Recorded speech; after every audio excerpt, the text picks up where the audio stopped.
그러나 주께서 그들을 여러 해 동안 참으시고 또 주의 선지자들을 통하여 주의 영으로 그들을 경계하시되 그들이 듣지 아니하므로 열방 사람들의 손에 넘기시고도 주의 크신 긍휼로 그들을 아주 멸하지 아니하시며 버리지도 아니하셨사오니 주는 은혜로우시고 불쌍히 여기시는 하나님이심이니이다.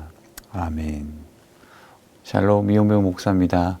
오늘 하나님의 말씀은 우리에게 굉장히 그 자체로 많은 은혜를 주는데요. 에스라 느헤미야서라고 볼 수 있는 이 느헤미야 9장 이 30절에서 31절은 이제 어느 정도 하나님의 말씀 안에서 포로기에 돌아오고 성전이 재건된 이후에 하나님의 음성 가운데서 들리는 영적인 회복을 위한 에스라의 말씀에 또 느헤미야의 개혁에 여러 예의인들과 많은 사람들이 회개하는 내용입니다. 그 회개의 기도의 내용과 고백의 내용이 담겨 있는데 그 내용이 굉장히 절절하고 그 이스라엘 백성을 향한 하나님의 사랑을 그들이 얼마나 뿌리 깊게 느끼고 있는지, 더불어 얼마나 자기 인생들, 특별히 이스라엘 전체 역사 속에서 또 특별히 그들 안에 있는 귀한 마음의 토로, 또 진심 어린 회개의 내용들이 담겨 있기 때문에 그 말씀에서 구절구절마다 우리가 깊이 묵상하게 되면 하나님의 큰 은혜를 느낄 수가 있죠. 무엇보다 저는 오늘 이 30절과 31절을 통해서 우리가 명확하게 성경에서 나타난 하나님의 크신 이름을 느끼게 됩니다. 그 이름이 무엇이냐면 긍휼이 풍성하신 하나님인 거죠. 이 긍휼의 하나님은 어떤 하나님보다 우리가 만나고 또 만나야 하고 만나고 있는 하나님이십니다. 이 긍휼을 이야기할 때 저는 요한 크리스토토무스가 얘기한 이 긍휼에 대한 고백이 굉장히 마음에 와닿습니다. 요한 크리스토토무스는 다음과 같이 얘기합니다. 누군가 긍휼을 요구한다는 것은 자신의 죄에 대해 조사받지 않기 위함이요 엄격한 공의에 따라 취급되지 않기 위함이며 모든 처벌이 중지되기 위함이다. 왜냐하면 긍휼이 있는 곳에는 더 이상 지옥도 조사도 엄격함도 형벌도 없기 때문이다. 긍휼을 구하는 이유는 긍휼이 모든 것을 회복시키고 모든 것을 변화시키는 기본이자 기초이자 온전한 완벽한 그릇이기 때문입니다.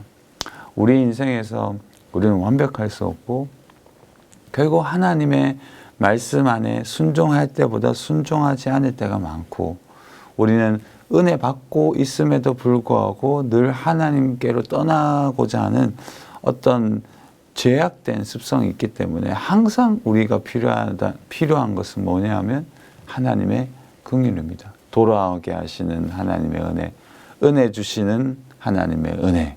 하나님께 돌아오고자 하는 그 마음조차도 사실 하나님이 주셔야만 가능한 거거든요. 회개도 하나님의 선물이지 우리가 회개하고 싶어서 회개할 수 있는 것이 아닙니다. 그런 의미에서 봤을 때 우리가 은혜를 받고 회개되어지고 우리 인생에서 하나님을 고백하며 인생 가운데서 하나님을 위하여 살고자 하는 그 마음이 있다는 것은 굉장히 하나님이 주시는 복이죠. 헌신도 복이지만 하나님께로 가까이 가고자 하는 그 마음 자체가 하나님 앞에서 나아가고자 하는 그 본질적인 본성 아닌 은혜로운 작용은 모든 것이 하나님의 은혜이고 긍휼입니다. 그래서 최고의 기도의 고백과 또 우리가 항상 하나님께로 나아가는 최초의 여는 고백은 우리가 너무나 많이 고백하고 저도 많이 고백하는 하나님 불쌍히 여겨달라고 긍휼을 베풀어 달라는 기도의 내용인 거죠. 주 안에서 복된 남북의 성도 여러분, 우리가 간절히 기도할 순간 또 어려운 순간을 만났을 때 우리가 붙잡을 수 있는 최고의 하나님의 이름과 우리 기도의 첫 번째 문은 하나님 저를 불쌍히 여겨달라고, 하나님 긍휼을 베풀어 달라고, 하나님 도와달라고.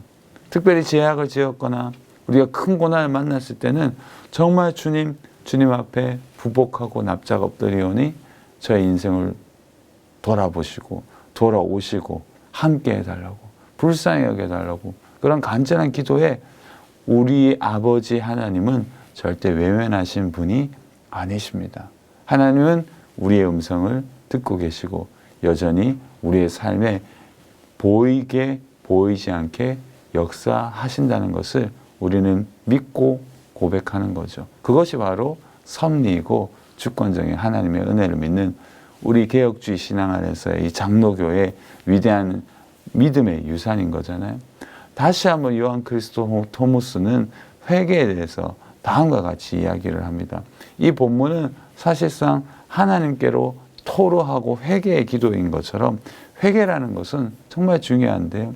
크리스토토무스가 회개에 대해서 다음과 같은 유명한 명언 같은 귀한 고백을 남기죠.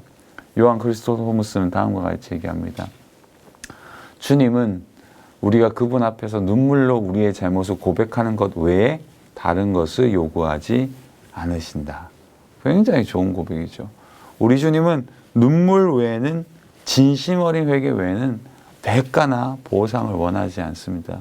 물론 이것이 회개하고 나서 물 흘리고 나서 다시 똑같은 죄를 범하는 것이 옳다라는 것이 아니고, 우리 스스로의 행위를 고치지 않는 것을 이 고백으로 그저 덮을 수 있다는 내용은 아닌지 아시잖아요.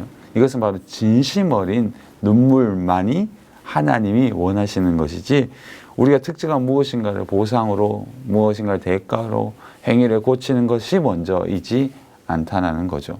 그래서 조나단 에드워즈의 굉장히 유명한 책에서 실제로 진심으로 하나님이 받으시는 최초의 근거가 된 곳은 어디냐 하면은 우리의 행위도 아니고 우리 직분도 아니라 우리의 마음 깊은 곳에 있는 변화된 자아인 거죠. 그래서 우리는 하나님께 마음을 올려드려야 됩니다. 그것이 하나님이 기뻐하시고 하나님이 받으시는 최초의 산제사의 핵심이기 때문인 거죠. 주 안에서 복된 남부교회 성도 여러분, 저나 우리 모두는 어려움을 만납니다. 그래서 그 어떤 기도도 할 수 없을 때가 많고, 오직 유일하게 붙잡을 수 있는 이름을 우리는 부를 때가 많아요. 그 이름이 결국 우리가 경험해 보면 불쌍히 여기시는 하나님입니다. 우리 인생을 불쌍히 여기시는 하나님을 만나시기를 예수님의 이름으로 축복합니다.